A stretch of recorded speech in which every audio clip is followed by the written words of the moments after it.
Commentary, Necessary U.S. Vaccines. In discussions around any important movement affecting society, words matter. That's why advocacy groups often change the name of a campaign or its supporters to gain more sympathy for their side.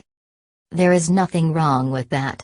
But one of the phrases used in the public discussion about vaccination does more than generate sympathy for parents who refuse to vaccinate their children. It's downright inaccurate. It misleads the public and gives a false impression of those who refuse to vaccinate their children, as well as those who do make sure their children are immunized. That incorrect phrase, exemptions of conscience, is even embedded in Texas state law. The law allows exemptions to school vaccine requirements for medical reasons such as life-threatening allergies to vaccine components or immune deficiencies. No one would disagree that waivers should be allowed for these children. But these make up a tiny portion of the unvaccinated school children. The much larger share are the exemptions of conscience for parents who don't want their children vaccinated because they simply don't like vaccines. Let's be clear, there is nothing conscientious about rejecting vaccines for non-medical reasons. School vaccine requirements protect the health and safety of schools, benefiting not just individual students but also classmates who, because of medical conditions or allergies, cannot receive vaccines themselves, or those who don't derive immunity from a particular vaccine, which happens to be a small percentage of vaccinated children. And protecting those classmates might also mean protecting the people with whom they come in contact, their grandparents, for example, or a sibling too young to have been vaccinated.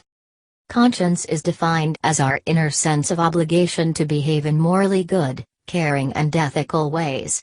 People might choose not to vaccinate their children because they misunderstand the solid science, or aren't educated about the great benefits of immunization, or even because they selfishly figure they don't need to vaccinate because the immunized children will protect their children for them. What they are not doing is making a moral choice. Decades of scientific evidence demonstrate that vaccines are necessary for maintaining the health of our schools and communities. This is why almost no religions reject vaccinations. Since the introduction of the chickenpox vaccine into Texas 7th grade requirements, the number of cases of the disease has fallen by 62%. Meningococcal vaccine requirements have been followed by a 66% reduction in cases. Yet that progress toward protecting the health of our children and our schools is being jeopardized by an increase of parents choosing to opt out of vaccines for their kids. In 2003, the first-year students in Texas were permitted to opt out for non-medical reasons. Roughly 2,300 did so. Last school year, roughly 45,000 students had filed an exemption, a 19-fold increase.